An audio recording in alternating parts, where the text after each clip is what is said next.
Membership websites provide a way to offer premium content to customers. They offer different types of content to visitors. It's so-called on-demand access to information. This content can be in the form of online courses, tutorials, videos, live chats, or even simply premium blog posts. They are typically geared toward members who pay an ongoing subscription fee. Membership websites are usually broken down into various levels determined by the type of content offered and how much content is provided for each level.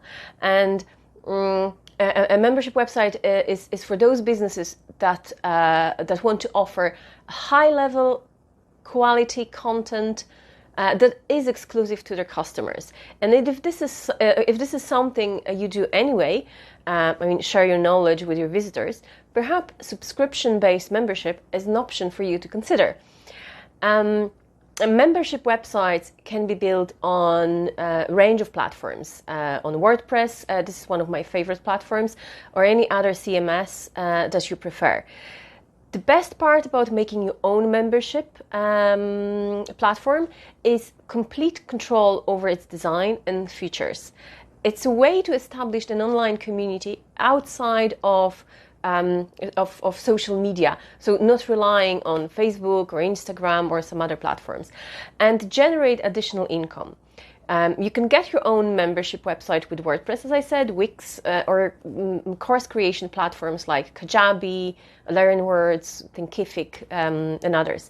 If you already have a WordPress, you can add a new membership or LMS functionalities, and it's very easy. You can build your membership site from scratch as well. And all the platforms are pretty easy to navigate. No coding, no programming is required, so it's very easy to start. And don't think that memberships is business model just for those who have online courses. You may offer exclusive access to various sections of your website or blog, like VIP downloads, videos, resources, recipes, just to give you a few examples. And the data shows increase in memberships over the past decade, and it is expected to grow even more in the coming years. So membership websites are becoming more and more popular for content creators. Let me know if you use any